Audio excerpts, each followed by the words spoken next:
விவசாய கடன் தள்ளுபடி செய்யப்படும் அப்படிங்கிற ஒரு வாக்குறுதியை தாவேக்கா கொடுத்துருந்துச்சு. அந்த வாக்குறுதியின் அடிப்படையில் இன்றைக்கு பயிர்க்கடன் தள்ளுபடி என்கிற உத்தரவை தமிழக முதலமைச்சர் அறிவிச்சிருக்காரு.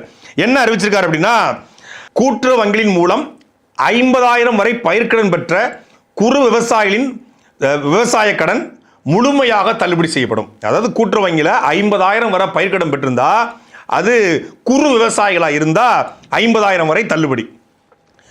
50,000 வரை பயிர்க்கடன் பெற்ற சிறு விவசாயிகளின் கடன் 50 விழுக்காடு தள்ளுபடி. அதாவது சிறு விவசாயி இருந்தால் 50,000 வாங்கியிருந்தா 50 விழுக்காடு தள்ளுபடி, 25,000 தள்ளுபடி. 50,000 60,000 வரை பெற்ற குறு விவசாயிகளுக்கு 40,000 தள்ளுபடி.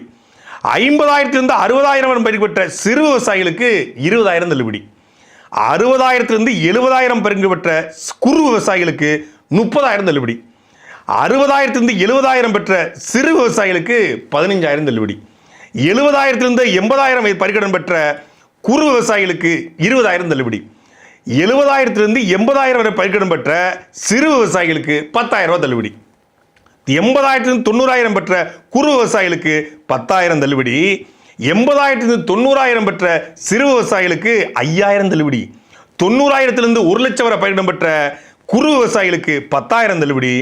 90,000 1 லட்சம் வரை பயிர்க்கடன் பெற்ற சிறு விவசாயிகளுக்கு 5,000 தள்ளுபடி.